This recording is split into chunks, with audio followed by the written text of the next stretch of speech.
എളുപ്പത്തിൽ രുചികരമായിട്ട് ഉണ്ടാക്കിയെടുക്കാൻ പറ്റുമെന്നുള്ളതാണ് ഇതിൻ്റെ പ്രത്യേകത.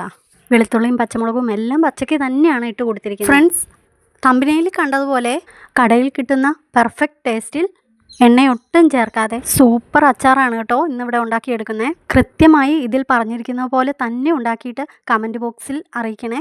ഇത് ഇഷ്ടപ്പെടുകയാണെങ്കിൽ ചാനലൊന്ന് സബ്സ്ക്രൈബ് ചെയ്യാൻ മറക്കല്ലേ. കണ്ടില്ലേ, മാങ്ങ ഞാൻ വലിയ കഷ്ണങ്ങളാക്കി തന്നെ മുറിച്ചെടുത്ത് ഉപ്പ് തിരുമ്മി വെക്കുകയാണേ. ഞാനിവിടെ 2 ചെറിയ മാങ്ങയാണ് എടുത്തിട്ടുള്ളത്. അച്ചാർ ഉണ്ടാക്കാനായി ആവശ്യത്തിന് ഇഞ്ചി, കറിവേപ്പില, പച്ചമുളക്, വെളുത്തുള്ളി എല്ലാം അരിഞ്ഞെടുത്ത് വെച്ചിട്ടുണ്ട്.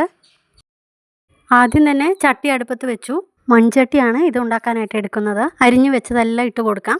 വിനാഗിരി ഒഴിച്ചു കൊടുക്കാം. ഈ കപ്പിൻ്റെ അളവിൽ ഒരു അരക്കപ്പ്, ഏകദേശം ഒരു 50 മില്ലിയോളം വരും. അതേ കപ്പിൽ തന്നെ 1 കപ്പ് വെള്ളവും പിന്നെ ഒരു അരക്കപ്പ് മിച്ചം വെള്ളവും കൂടി ഒഴിച്ചു കൊടുക്കാം. നിങ്ങളിത് മുഴുവനായി കണ്ടെങ്കിൽ മാത്രമേ നല്ല അച്ചാർ ഉണ്ടാക്കിയെടുക്കാൻ പറ്റുകയുള്ളൂ.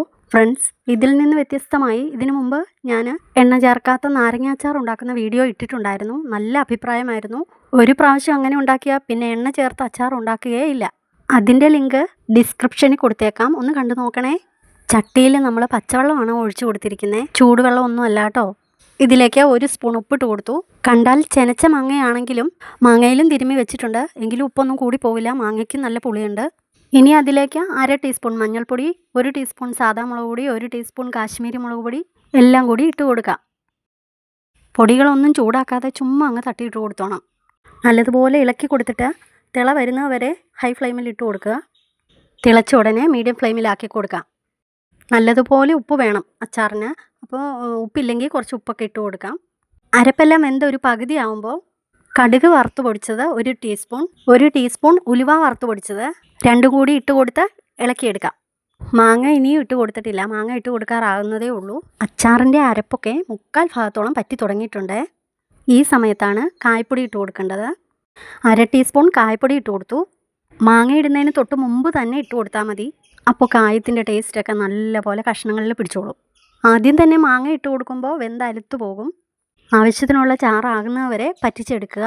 കുറച്ച് ലൂസായിട്ടിരുന്നാലും ചട്ടിയിൽ നല്ല ചൂടായതുകൊണ്ട് കുറച്ച് നേരം ഇരിക്കുമ്പോഴത്തേക്കും പറ്റിക്കോളും.